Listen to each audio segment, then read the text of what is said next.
बेळगाव शहरातील माजी महापौर रेणू किल्लेकर यांच्या मालकीच्या महिला आघाडी हॉटेलला शुक्रवारी अचानक आग लागल्याची घटना घडली आहे। शनिवार खूट परिसरात असलेल्या महिला आघाडी हॉटेलमध्ये आग लागल्याचं लक्षात येताच येथील कर्मचाऱ्यांनी तात्काळ हॉटेलमधील 7 गॅस सिलेंडर बाहेर काढून मोठा अनर्थ टाळला। घटनेची माहिती मिळताच अग्निशमन दलाचे कर्मचारी घटनास्थळी दाखल होऊन आग आटोक्यात आणण्याचं काम करत आहेत।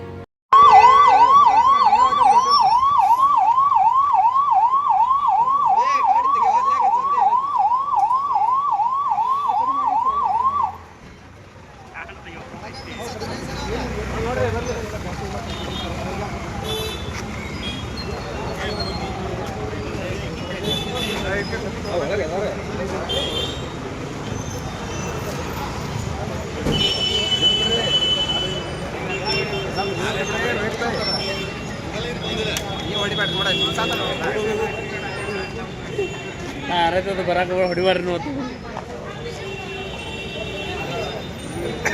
मसाला लागलेला हे लागलेला